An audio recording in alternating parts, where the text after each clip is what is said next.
So here's the scenario. You sit down to work on something important, a project that actually moves your business forward. Okay, so you open the doc, you start thinking through it, you're getting into it, and then ping, a message from your team. Hey, just a quick question, right? You answer it, takes 2 minutes, you get back to work, you start building momentum again, ping, another Slack message. Just a quick thing.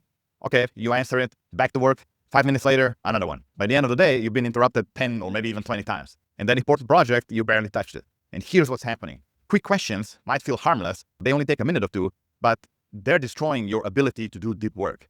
In this video, I'm going to show you why interruptions cost way more than just the time that they take, how quick questions train your team to depend on you, and how to create space for actual focus. So let's get into it. Now, most people think that interruptions cost just the time that they take, right? If someone asks you a 2-minute question, it costs you 2 minutes. Not even close. The real cost is the time it takes to get back into focus. You're working on something that requires thinking, maybe writing a strategy, designing a new offer, figuring out a complex offer. You're deep in it, your brain is holding all the context, and then somebody interrupts you.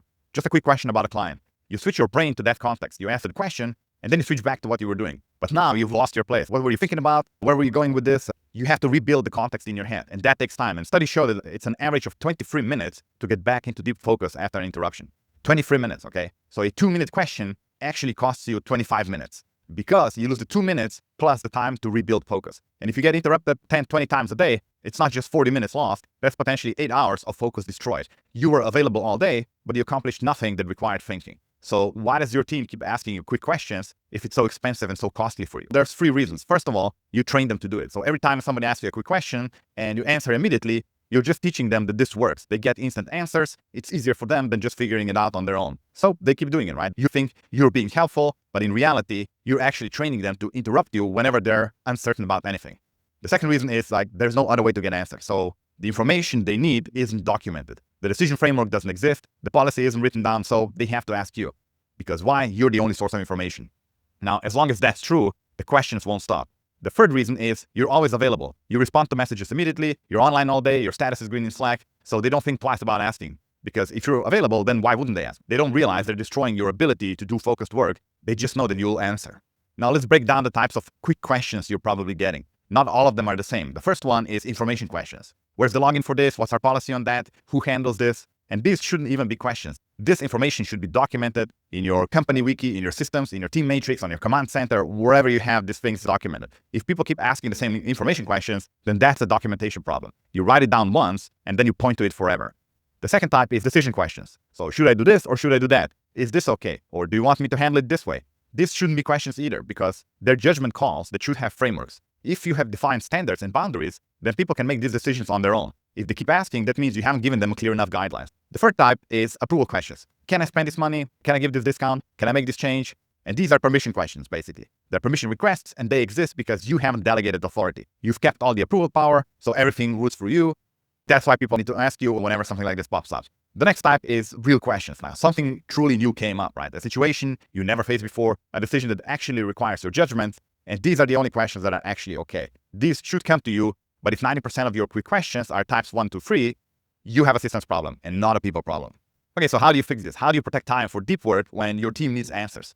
Here's how. First of all, you're going to batch your availability. So don't be available all the time. Set specific windows when you're available for questions. Maybe it's 3 p.m. or 4 p.m. Doesn't really matter. But during those windows, you're responsive. But outside those windows, you are in focus mode. Messages wait, questions wait. Unless it's a real emergency, it can wait for a couple of hours. And guess what? Almost nothing in a business is an actual emergency, right? It just feels like it's urgent.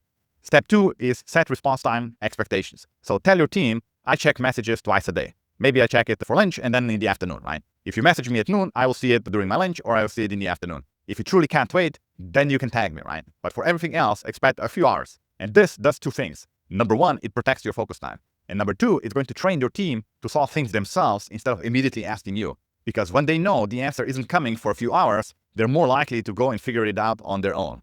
Now, step 3 is you create alternative path to answers. Like we said, you document common information, you build decision frameworks, you delegate authority, you give people other ways to get answers besides asking you. The less you're the single source of truth, the fewer questions you will get. Now, here's the bigger shift you need to make.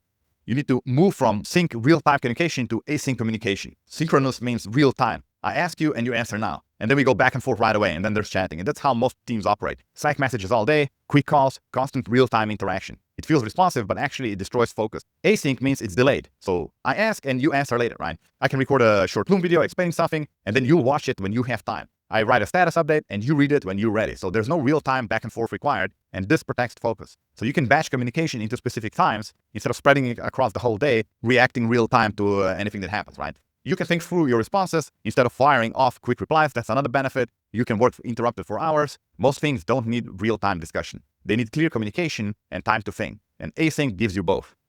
So instead of chatting back and forth, start using Loom videos, then three things will change. First of all, you'll get done more because you'll have blocks of uninterrupted time. You can think deeply, you can work on complex problems, the strategy that you've been meaning to finish, you can finish it. The project that needs your attention, you make real progress because you finally have space to focus.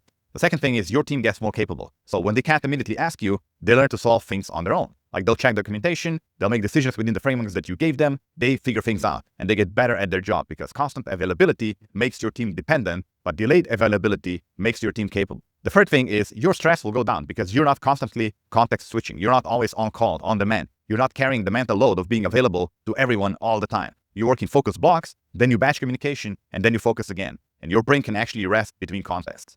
Now, here's the one mistake that founders make that might mess this up. They set boundaries around their availability. They tell the team, hey, I'm only checking messages twice a day. And then they break their own rule. So they're not consistent, right? Somebody messages with a question, it pops up on their phone, and they think, this will only take a second. I'll just answer it real quick. They respond immediately. And yeah, what did you just teach your team? You said you're only checking it twice a day, but you answered in a couple of minutes, right? So your rule doesn't actually exist. And then they learn to ignore your stated boundaries because you ignore them yourself. So if you're going to set focus time, you have to protect it. Don't check messages. Don't answer quick questions. Don't break your own system. So the first few days might feel uncomfortable. Your team will have to wait. Some things will feel urgent, but almost nothing actually is. And then after a week, your team will adapt. They'll stop expecting immediate responses. They'll start solving things themselves. They'll respect their focus time, but only if you actually protect it. So let me end with this. Every interruption costs you 20 minutes plus of focus, right? Every immediate response trains your team to depend on you. And every day of constant availability is a day where important work just doesn't happen. So set focus time, batch your availability, move to async communication, document information so people stop asking the same questions, build decision frameworks so people stop asking for approval, and protect your focus like it's the most valuable thing that you have because it actually is.